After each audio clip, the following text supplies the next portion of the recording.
Quick reading for May the 1st to May the 2nd, Scorpio. Your cards are the Tower, the Queen of Swords, and the Emperor. So, eto na nga. Ah, parang patigasan kayo ng ulo. I feel like yung isa medyo um, logical. Yung isa medyo emotional, no?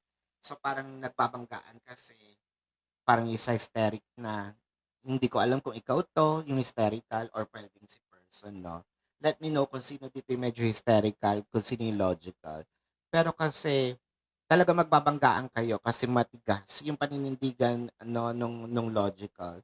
Yung emotional naman is parang dinadaan sa emotion nga na yung inis, yung galit instead of magkaroon ng solusyon. So, parang sinasabi dito, kailangan pagbigyan mo ako, kailangan ito yung mangyari dahil ito yung gusto ko.